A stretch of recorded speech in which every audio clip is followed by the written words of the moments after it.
guys! Welcome back to my YouTube channel kay Noliboy and Family Vlog. Guys, magluluto tayo ngayon ng sinigang na belly salmon. So guys, yun yung ating belly salmon. Hinugasan ko siyang maigi. And then, in-slice ko siya ng putol-putol. Dahil medyo mahaba po siya. So, yan yung ating main ingredients, yung ating belly salmon. Then, meron din tayong talong, siling haba, at saka yung ating sitaw, then kamatis, onion, at saka yung ating labanos, at saka yung ating okra. Then lalagyan din natin ng sigarilyas para mas lalong humelty yung ating mga sangkap na gulay para sa ating belly salmon sinigang. Then nandyan din yung ating kangkong, at saka yung ating siling haba, at saka yung ating asin.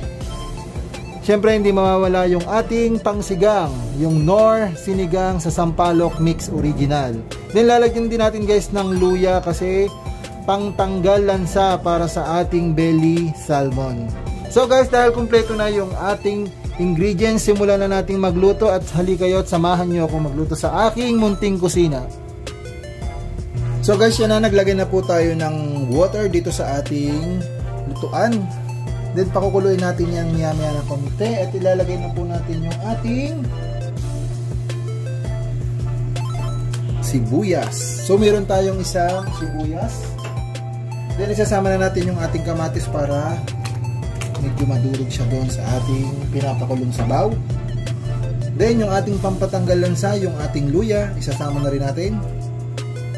Yan. Then, hayaan lang muna natin yung uminit at kumulo. Then, susunod natin dyan yung ating belly salmon. Kumukulo na po yung ating water. Lalagay na po natin yung ating mga salmon na slice.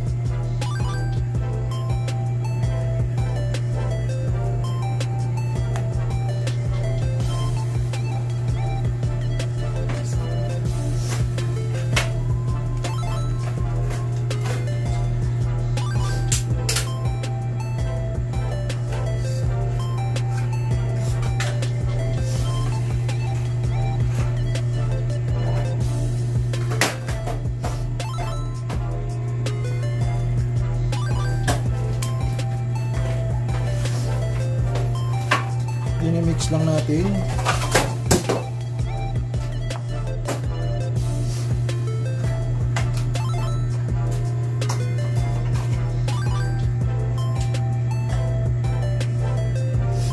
Then titimplahan na natin ang asin.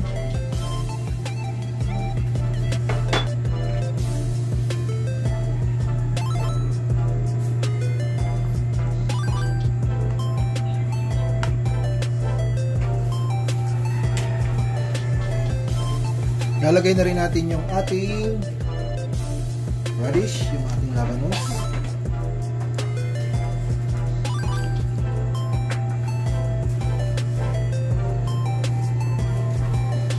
Then yung ating sitaw.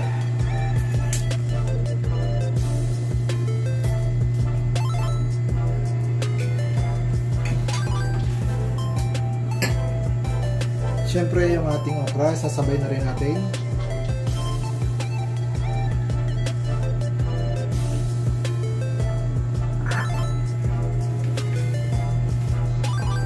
Mix lang natin.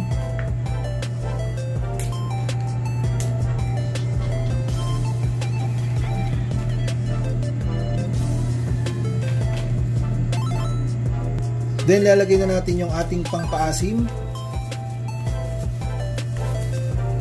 Yung ating Knorr.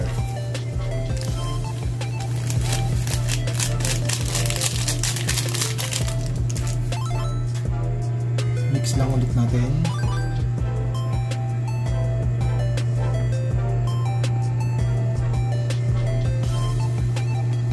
So, pakuluin lang natin to, and then lalagay na natin yung iba pa nating ingredients.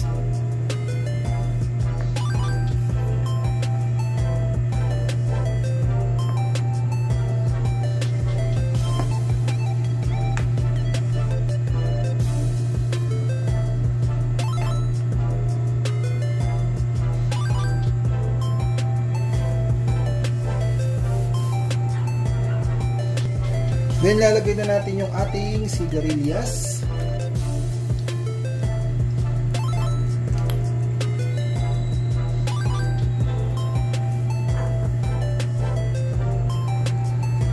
Tsaka yung ating talong. Itong ating lutong ito ay maraming gulay para healthy naman tayo ngayon.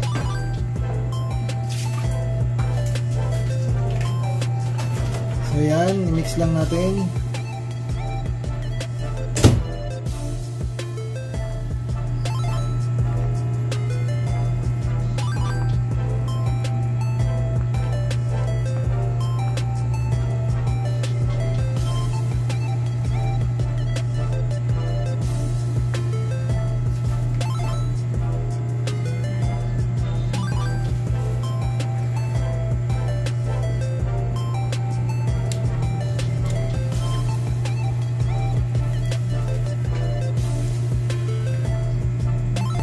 Sama na rin natin yung ating siling haba.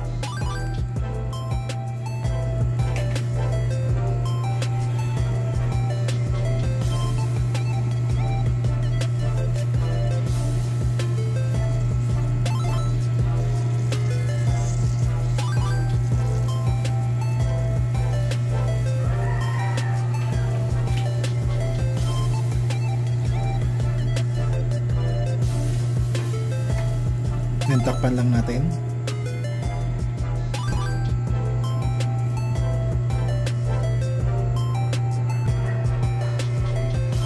Lalagay na po natin yung ating kangkong.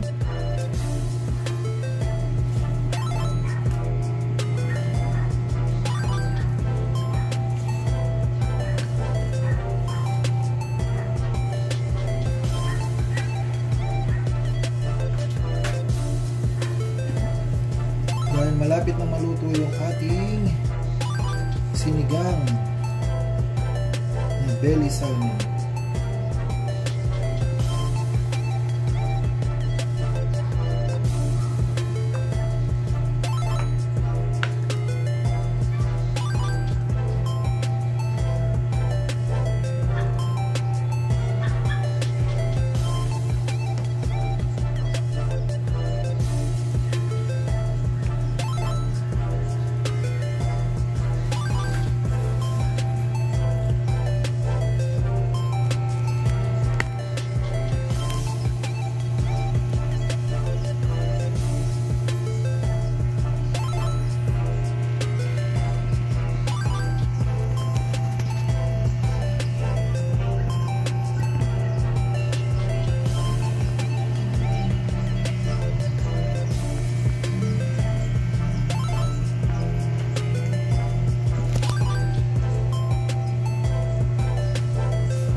Guys, ito na po yung ating belly salmon sinigang.